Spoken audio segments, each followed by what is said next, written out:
Erev Tov Rabotai, we are continuing with our Mishna Yomi, Masechet Sanhedrin. We are up to Perek Gimel Mishnah Chet.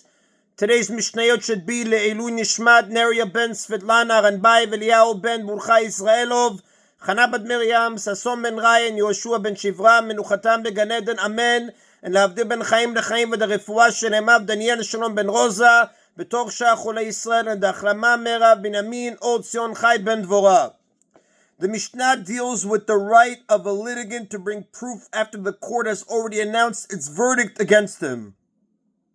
Kol Zaman Shemivi Raya, whenever a litigant brings evidence that supports his claim, even after the verdict was issued, Soteret Adin, the court undoes its verdict and issues a new verdict in his favor.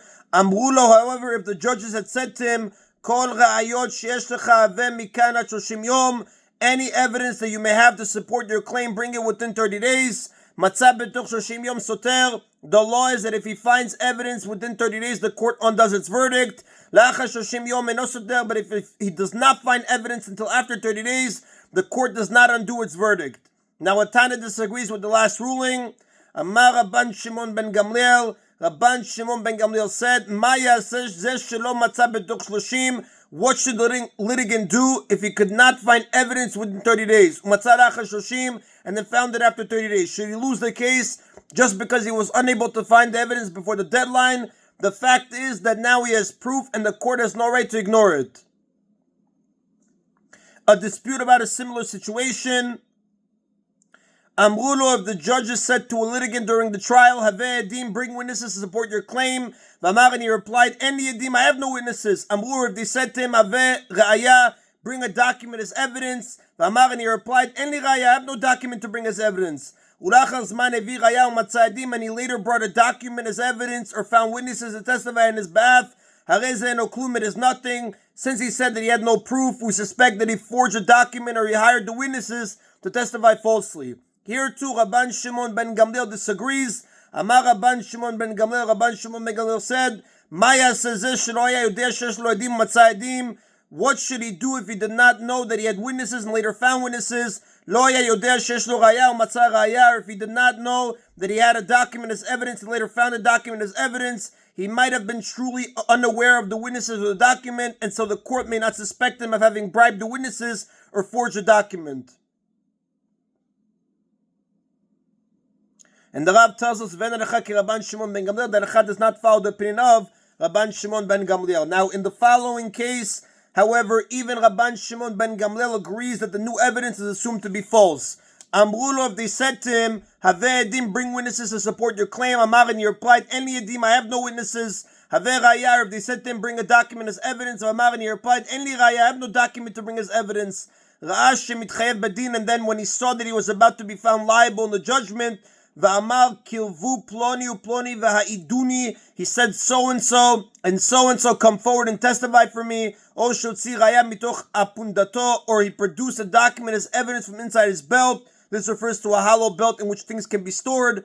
Hareze no klum, it is nothing, since he had the witnesses of the document close at hand, and yet he told the court that he had no proof. The proof is presumably false, and he is producing it now in a desperate effort to avoid losing the case.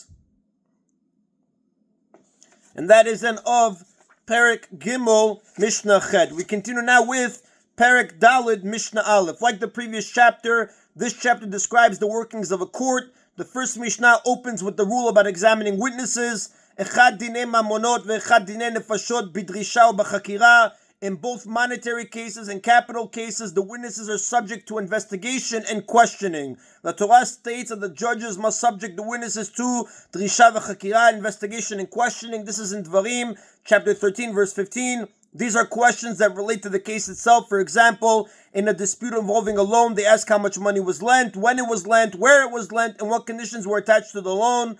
The Torah also obligates the judges to ask other questions called bidikot, test questions. These concern side details, for example, what color were the clothes of the lender and borrower, were they standing or sitting, and the like. Shenemar, how do we know that in both monetary cases and capital cases, the witnesses are subject to investigation and questioning? Shenemar, as it is stated in Vayikra, chapter 24, verse 22, Mishpat echad yelachem, there shall be one law for you, meaning one law for both monetary and capital cases. Since witnesses require investigation and questioning in capital cases. We derive from this verse that they require investigation and questioning in monetary cases as well. Now, this is the biblical law. According to rabbinic law, however, the judges should not question the witnesses in monetary cases beyond the necessary facts of the case, such as the amount of the loan. The sages were afraid that people might not lend money if they know that their witnesses would be subjected to a detailed examination. This Mishnah and the next list 10 ways in which capital and monetary cases are different. Although the Mishnah just derived from the Torah that capital cases and monetary cases are the same, this rule does not include the next 10 laws that are cited. In some instances, the Torah specifically teaches that these two types of cases are different. For example, it indicates that capital cases require 23 judges, whereas monetary cases need only 3. Also, many of the differences listed in the Mishnah are based on the Torah's general rule that the court must try to save the accused person from punishment. This rule applies only to capital cases, not to monetary cases, where saving one person hurts his opponent. Ma ben dinei mamonot lidinei nefashot. What are the differences between monetary cases and capital cases? Dinei mamonot bishlosha v'dinei nefashot b'esrim o shosha. Number 1, monetary cases are tried by 3 judges, but capital cases are tried by 23 judges, as we learned in chapter 1 Mishnah 1 and chapter 1 Mishnah 4.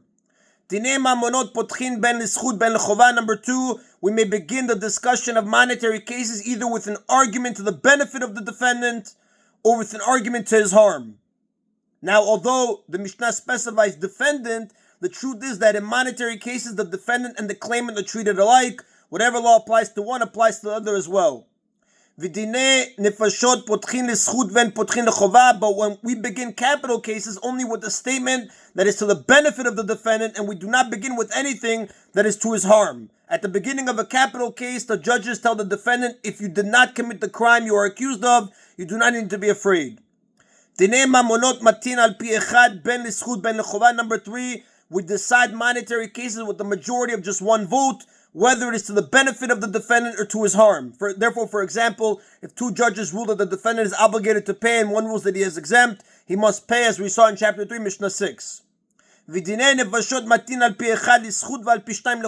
decide capital cases with the majority of just one vote to the benefit of the defendant, and only with the majority of at least 2 votes if it is to his harm. A majority of 1 is enough to acquit the defendant, but a majority of 2 is required to convict him, as chapter 1, Mishnah 6 brought down, deriving from the Torah. Therefore, if 12 of the 23 judges find him guilty and the other 11 find him innocent, since there is a majority of only 1, he cannot be convicted. More judges are added to the court until they reach either a majority of 2 for conviction or a majority of 1 for acquittal, and the process is described in chapter 5, Mishnah 5.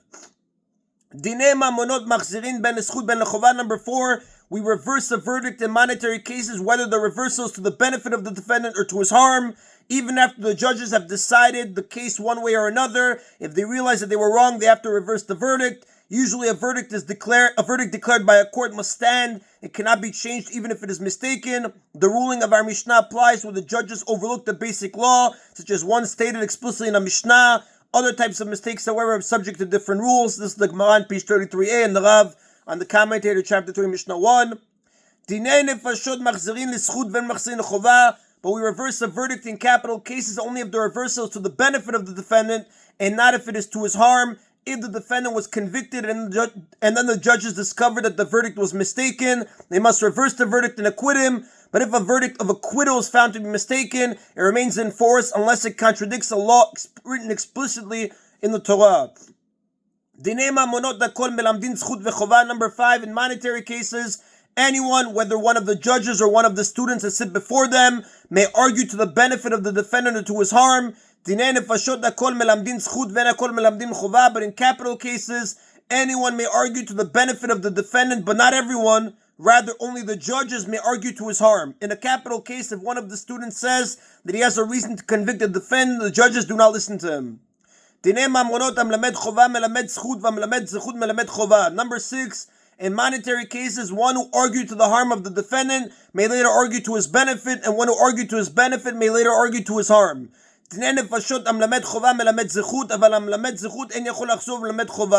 However, in capital cases, one who argued to the harm of the defendant may later argue to his benefit, but one who argued to his benefit may not change his mind and argue to his harm. In a capital case, once a judge has put forward a reason to acquit the defendant, he may no longer argue for conviction, but the opposite is permitted. Even after a judge has argued for conviction, he may change sides and argue for acquittal. The Torah states in the book of in the book of Bamidbar, chapter 35, verse 25, regarding capital cases, Ve'itzilu ha'edah, the congregation, referring to the court, shall save. This verse teaches that judges trying a capital crime must try to save the accused from the death penalty. If a judge who argued for acquittal is forbidden to switch sides and argue for conviction, he will be motivated to find reasons that support his original opinion. In doing so, he might find a reason that will convince other judges to join him in voting for acquittal. However, this restriction applies only as long as the case is still being discussed. Once the discussion is over and the judges are about to vote, it may be assumed that this judge has already tried as hard as he could to strengthen the side of acquittal. If, despite all his efforts, he still thinks that the acquittal would be wrong, he may switch and vote for conviction. Dinei mamonot danin bayom v'gomrin balayla. Number 7, monetary cases must be discussed in the daytime but may be concluded even at night. One verse states that monetary cases may be judged at any time, which includes the night, but another verse specifies the daytime. The sages solved the contradiction by explaining that the court must hold its discussion in the daytime, but it may vote even at night. Dinei nefashot danin bayom v'gomrin bayom. But capital cases must be discussed in the daytime and must be concluded in the daytime. This is derived from Bamidbar chapter 25 verse 4, which refers to the daytime. Dinei mamonot gomrin bo bayom ben l'schut ben l'chova. Number 8, monetary cases may be concluded on the same day they were begun, whether the verdict is to the benefit of the defendant's favor or to his harm. Dinei nefashot gomrin bo bayom l'schut.